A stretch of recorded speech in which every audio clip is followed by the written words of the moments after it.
Halo Rebahaners, dimanapun kalian berada, bagaimana kabarnya? Kembali lagi bersama saya John. Sebuah film berjudul Rain Man tahun 1988 akan menceritakan tentang seseorang memiliki ingatan luar biasa, mungkin bisa disebut jenius, tetapi karena terlalu banyak informasi yang masuk ke otaknya, membuat beliau kesulitan untuk mencerna semua informasi tersebut yang menyebabkan dirinya sulit berkomunikasi dengan orang sekitar. Penasaran seperti apa ceritanya? Langsung saja pasang handsfree, simetriskan versus rebahan, kencangkan celana dalam. Selamat menonton dan cekicrot.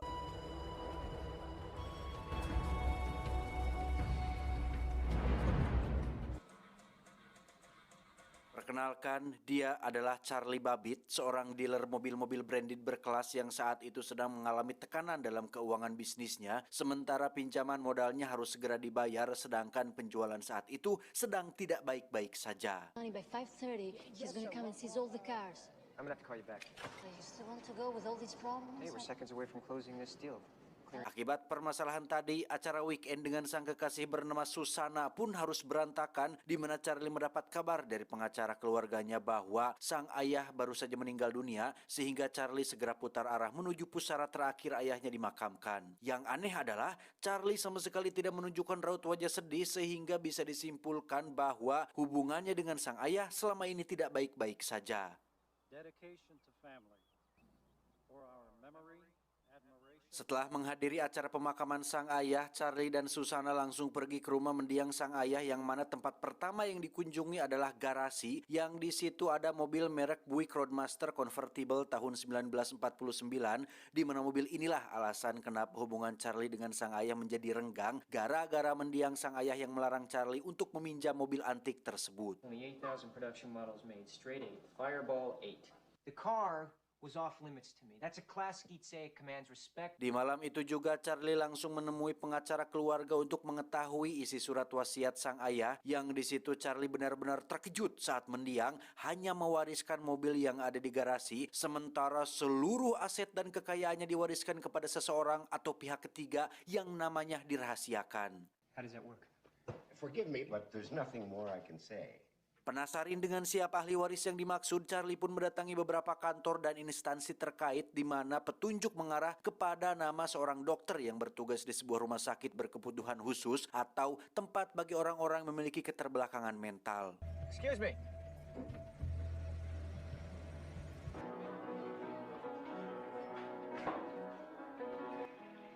Whose grandson was the Wherever presidential this is, I retreat don't understand.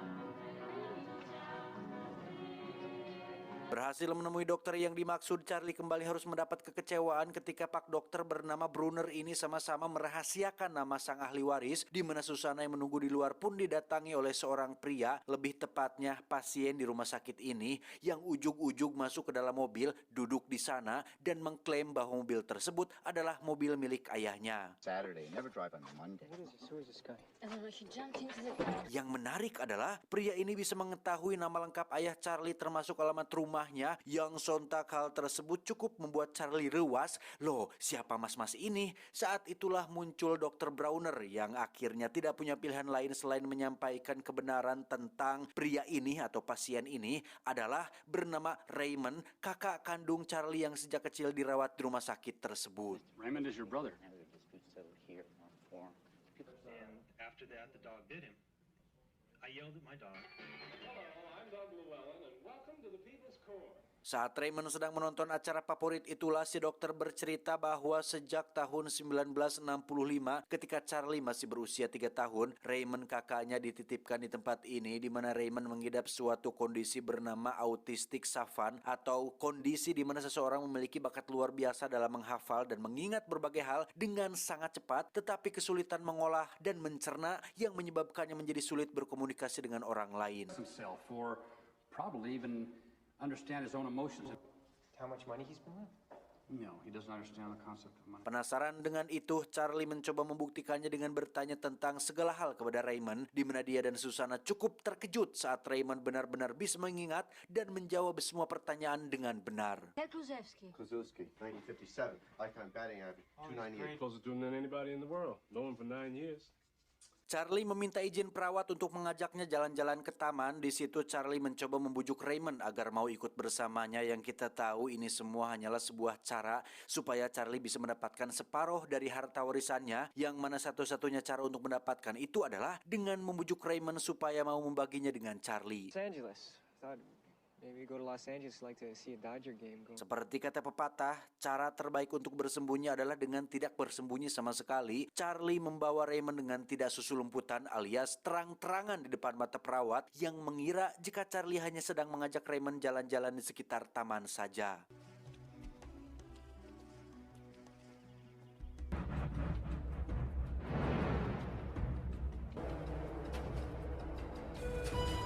Setibanya di kota, mereka menginap di sebuah hotel di mana Raymond yang tidak terbiasa tidur di tempat lain pun sempat berontak ingin pulang. Namun dengan sabar mereka berdua memberikan apapun keinginan Raymond, seperti posisi kasur yang dekat jendela dan sebuah buku untuk dibaca, yang karena yang ada hanya buku telepon, Charlie pun memberikannya itu.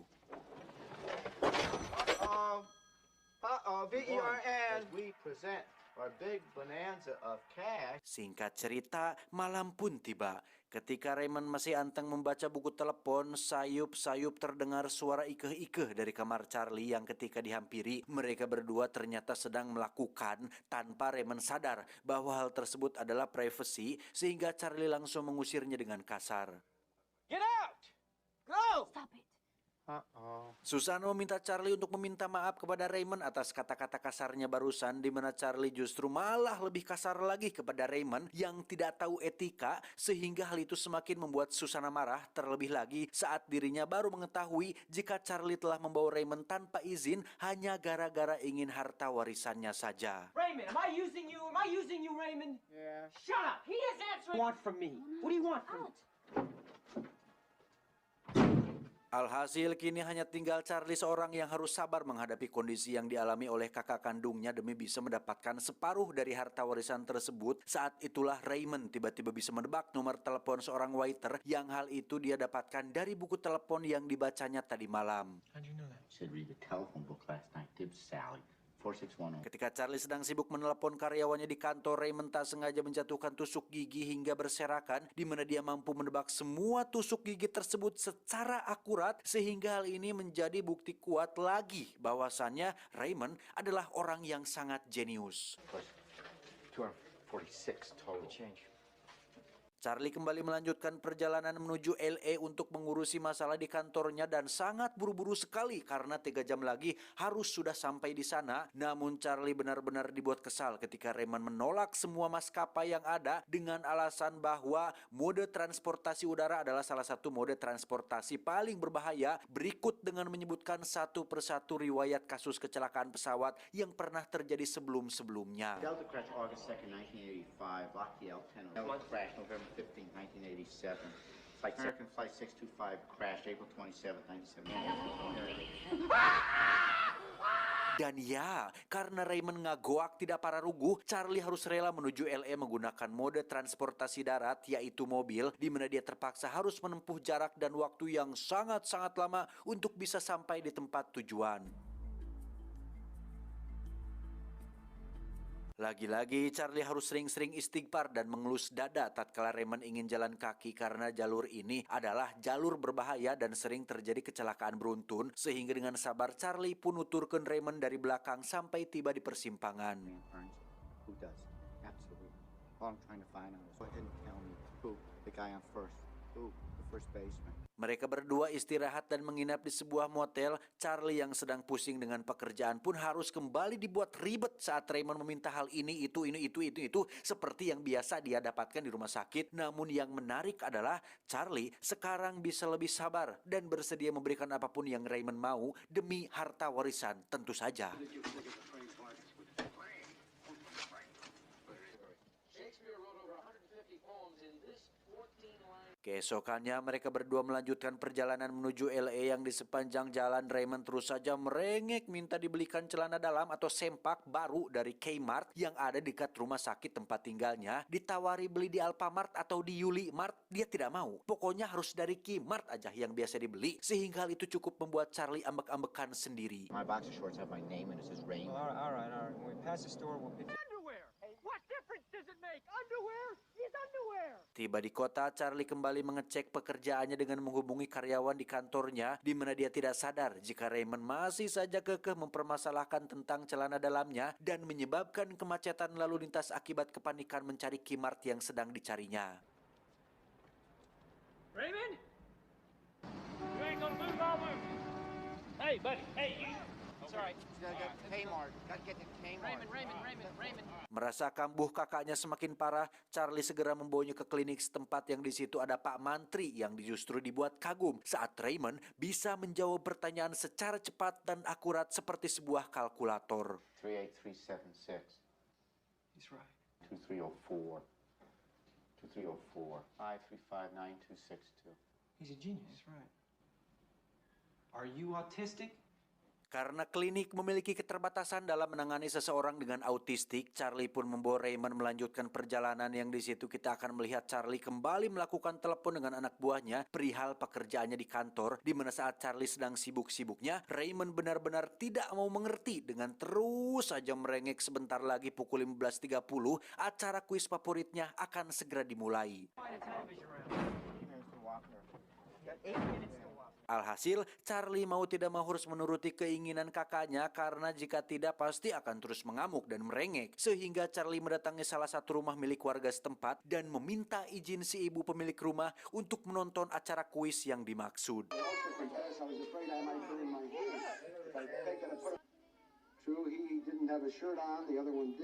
Setelah selesai memenuhi keinginan Raymond, mereka berdua pun kembali melanjutkan perjalanan dan terhenti di sebuah motel untuk istirahat. Ketika Raymond sedang gosok gigi, dia mengatakan sesuatu tentang masa kecil mereka berdua ketika Charlie kecil sering memanggil nama Raymond dengan kata Rain Man atau manusia hujan, yang hal itu membuat memori Charlie terbuka bahwasannya dia memang memiliki seorang saudara kandung. Ketika Charlie sedang menyalakan air panas untuk mengisi bak mandi, saat itulah Raymond tiba-tiba histeris dan...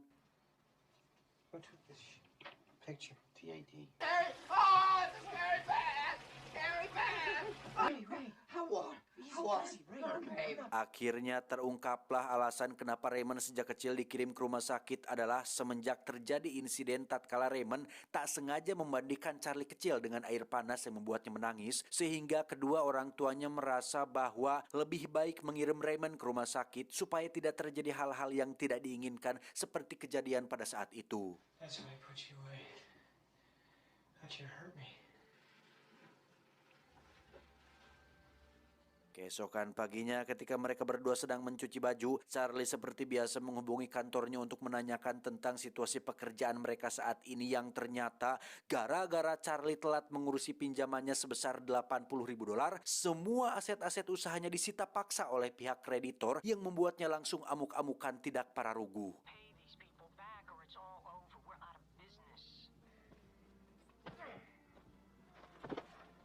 Mereka berdua kembali melanjutkan perjalanan dan melipir di sebuah kafe untuk makan siang. Charlie menyadari sebuah celah kesempatan ketika Raymond bisa menebak kode lagu dengan benar, tak hanya satu kali tapi berkali-kali, sehingga dia kembali memastikan hal itu dengan meletakkan beberapa kartu remi di bawah dan meminta Raymond untuk menebak sisa kartu yang ada di tangannya. Dan hasilnya...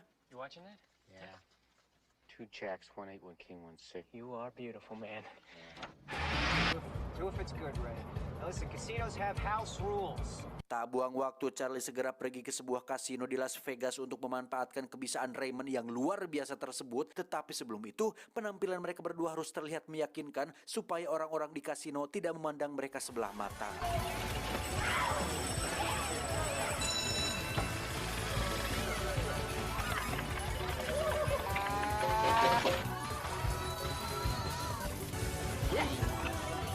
Yes, sir.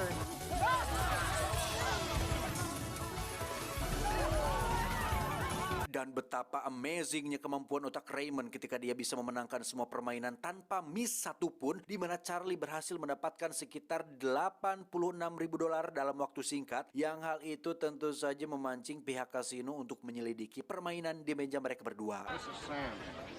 Table 47. It's not right. You know there's no one in the world can count a good 6-deck shoe. Hey, this guy. Sam did. Bandit, okay, I'll take over. Tak ada satupun hal yang mencurigakan dari Charlie dan Raymond, tetapi pihak pengawas yang ada di ruang kontrol tetap tidak bisa habis pikir dengan bagaimana seseorang bisa menghitung dan mengingat kartu dalam waktu hanya 6 detik saja. I don't see him using a computer. Setelah berhasil mendapatkan cukup uang untuk melunasi pinjaman usahanya, mereka berdua pun memutuskan untuk stop dan duduk di depan bar. Tak lama muncullah seorang wanita cantik bernama Iris yang nampaknya tertarik dengan sosok Raymond yang nampak seperti bos-bos kaya raya. Namun setelah beberapa menit ngobrol, Iris perlahan mulai menyadari jika ada sesuatu hal yang aneh dengan Raymond, terutama dari bagaimana cara dia berkomunikasi, sehingga Iris segera meninggalkan Raymond saat itu juga. Whoa, look, I'm out of here. Yeah, she's very sparkly. Definitely very sparkly. Dengan uang lebih yang Charlie dapatkan, mereka berdua menyewa sebuah kamar mewah tepat di gedung kasino ini, di mana Raymond terus saja menyebut nama Iris dan ingin belajar berdansa sesuai dengan apa yang mereka berdua obrolkan tadi malam, tadi di bar itunya. Aon atuh yeuh, Allahu Akbar. We made a lot of money today, Ray. We made a lot of money. Have to go to date with Iris at the bar dancing. You're not gonna have to dance on this. They definitely have to learn how to dance. Dengan penuh keikhlasan, Charlie sang adik pun mengajarkan AA-nya berdansa seperti di televisi, di mana harmoni antara kakak beradik ini pun semakin lama terasa semakin dekat, hingga membuat Charlie seolah ingin memeluk erat satu-satunya keluarga yang dia miliki saat ini. There you go, Ray. Yeah, You're dancing. This Yeah. is it. This is dancing. this is dancing. Yeah. Tak lama muncullah Susana yang datang untuk melihat kondisi mereka berdua, di mana mereka bertiga memutuskan untuk pergi ke bar dekat kasino yang karena Raymond terus merengek untuk bisa bertemu lagi dengan Iris dan berdansa dengan wanita asing tersebut. She's very sparkly. She looks like a holiday. 10:01, she's not here. She'll come. She will. Saat itulah datang supervisor kasino yang dengan segala hormat meminta Charlie dan kakaknya segera pergi meninggalkan tempat ini, kalau bisa sekalian meninggalkan Las Vegas juga, karena pihak kasino beserta kasino-kasino lain yang ada di Las Vegas menyadari betul jika mereka tetap main judi tidak pakai Zeus, maka semua kasino yang ada di Las Vegas selama-kelamaan akan bangkrut digrogoti oleh kemenangan Charlie dan AA-nya. Those are the best odds you're going to see for a while. I'd take them. Sesuai permintaan, mereka bertiga pun segera pergi dari Las Vegas menuju ke Los Angeles. Susana dipulangkan ke tempat tinggalnya, sementara mereka berdua pergi ke rumah Charlie dan berencana tinggal di sana untuk sementara waktu. Television, Ray. Go to the video store. I got a little surprise for you, Ray.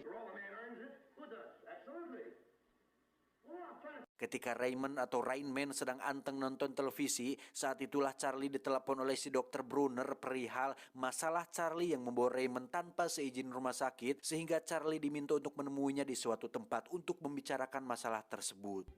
When?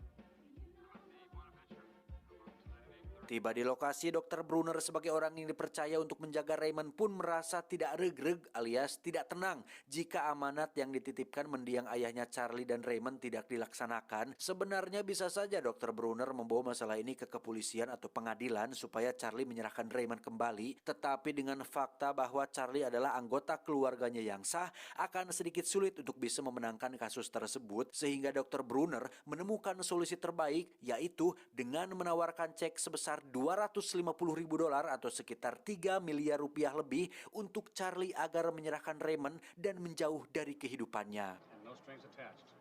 Just walk away, Charlie. It's not about the money anymore. Dan yang menarik adalah Charlie yang di awal otaknya hanya cuan dan harta warisan, tiba-tiba saja berubah menjadi sosok adik yang sangat menyayangi lanceknya, di mana dia akhirnya sadar bahwa keluarga lebih penting dan nomor satu dibandingkan dengan alat tukar pembelian berupa lembaran-lembaran kertas nominal, yaitu uang. Keesokan paginya terjadi hal yang tak terduga ketika Raymond tak sengaja menggosongkan roti yang membuat kebakaran detektor menyala, yang di situ Charlie akhirnya sadar bahwa dirinya tidak bisa selamanya menjaga sang kakak dan harus berdamai dengan fakta bahwa Raymond memang lebih baik tinggal di rumah sakit sesuai dengan saran dari Dr. Brunner. It stopped. It's all right. Charlie membawa Raymond untuk menemui seorang dokter yang akan menjadi penengah antara dirinya dan Brunner, yang intinya Charlie sudah tidak tertarik lagi dengan harta warisan dan ingin menyerahkan kembali Raymond kepada dokter Brunner, yang setelah perbincangan selesai, kita akan melihat Raymond mendekatkan kepalanya ke Charlie, pertanda bahwa mereka berdua sudah terkoneksi satu sama lain, bukti bahwa mereka adalah kakak beradik yang saling menyayangi. Berlokasi di stasiun kereta, Charlie harus mengikhlaskan kakaknya dibawa oleh Dr. Brunner, di mana Charlie berjanji akan mengunjungi Raymond dalam waktu 2 minggu lagi, yang di situ Raymond langsung mulai menghitung bahwa ada 336 jam dan 20.120 menit sampai mereka bertemu kembali. 336 hours. Mr. Fine. You'll make it.